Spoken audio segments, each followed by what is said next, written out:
Aujourd'hui, je vais aborder un sujet qui intéresse les femmes et les hommes d'un point de vue différent.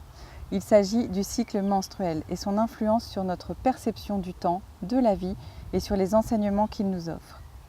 Ce sujet concerne donc les femmes parce qu'elles sont directement concernées, elles le vivent de l'intérieur à travers leur corps et qu'elles sont soumises aux fluctuations hormonales tout au long de leur vie. Et ça concerne également les hommes parce qu'ils sont les compagnons de ces femmes-là et qu'ils peuvent être parfois un peu perdus, un peu démunis. Ils peuvent manquer de repères pour comprendre ce qui se passe parce que franchement, c'est pas avec les pauvres cours d'éducation sexuelle reçus au collège que les garçons vont approfondir leur connaissance du monde féminin. Les filles non plus, soit dit en passant. Et ce décalage entre les hommes et les femmes peut créer des frustrations, de l'incompréhension, voire des tensions dans les couples notamment. Donc, pour résumer rapidement, une femme qui ne prend pas de contraception hormonale, c'est-à-dire pilules, patchs, injections, certains stérilés diffuseurs d'hormones, donc une femme qui ne prend pas de contraception hormonale suit le rythme de son corps, c'est-à-dire que le cycle démarre le premier jour des règles et dure environ 28 jours. Mais attention, on n'est pas des machines, donc ça peut varier. C'est souple, 28 jours c'est une moyenne, ça peut être 26 ou 30 ou même plus. Donc, première phase du cycle, les œstrogènes augmentent jusqu'au pic de l'ovulation. Au niveau énergie, c'est plutôt l'effervescence. Et puis, s'il n'y a pas de conception, arrive la progestérone qui calme le jeu jusqu'à l'arrêt de sa sécrétion autour du 28e jour du cycle. Et ça, l'arrêt de la sécrétion de progestérone, ça déclenche l'arrivée des règles suivantes et c'est reparti pour un tour. L'endomètre, c'est-à-dire la muqueuse utérine qui avait épaissi pour se préparer à accueillir un bébé, et bien, l'endomètre, il se détache de la paroi de l'utérus et c'est le grand ménage dans la chambre d'hôte. Les Anglais débarquent, certaines ont leur ragnagna, leur raquette ou leur lune. Quant à moi, je me souviens de mon désarroi quand l'infirmière du collège m'a demandé « Est-ce qu'elle est indisposée ?»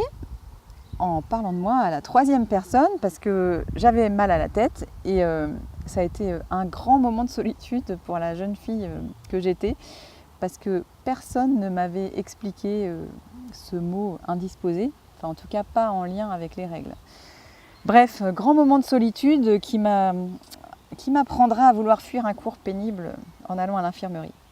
Donc voilà pour la partie physiologique, résumée dans ces grandes lignes. Et je dirais l'essentiel à en retenir en fait, c'est que c'est cyclique. On tourne en rond quoi. On repasse toujours par le même point et tout va bien. C'est un peu comme les saisons. Printemps, été, automne, hiver. Et ça recommence, printemps, été, automne. Et vous savez quoi ? On ne peut pas supprimer l'hiver, sous prétexte que c'est chiant l'hiver, qu'il fait froid, qu'il ne s'y passe rien. On ne peut pas le supprimer parce que, je vais vous dire un secret, c'est la nature qui commande.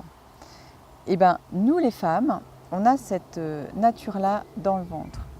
Et le mieux, à mon avis, c'est d'apprendre à connaître ces rythmes plutôt que de chercher à la maîtriser. On voit ce que ça donne d'ailleurs, soit dit en passant, la domination de la nature par l'homme. Mais ça sera un autre sujet. Bref, pour finir aujourd'hui, je veux partager avec vous une clé de compréhension du rythme et du cycle féminin que j'aime beaucoup et qui est liée aux archétypes de la Vierge, de la Mère, de la Visionnaire et de la Sorcière. Je vous les présente rapidement parce que chacune d'elles mérite une vidéo à elle toute seule. Alors, la Vierge, c'est le printemps du cycle. Les règles viennent de se terminer, nous sommes comme des jeunes pousses qui sortent de terre, pleines de potentiel et de confiance. Vient ensuite, deuxième phase, la période de la mère. C'est autour de l'ovulation. Donc c'est l'été, les femmes sont joyeuses, pétillantes, sensuelles. Nous avons le cœur grand ouvert. Puis vient le temps de la visionnaire. c'est l'automne du cycle. Dans cette phase plus calme, nous sommes davantage tournés vers l'intérieur, à l'écoute, intuitive et réceptive. Et enfin, l'hiver vient. Winter is coming. Et avec lui, la sorcière arrive. La femme sauvage, celle qui connaît le secret de la vie et de la mort. Bon, alors celle-ci, elle fait souvent peur aux hommes, comme aux femmes d'ailleurs. C'est une énergie qui n'est pas vraiment valorisée dans notre monde civilisé.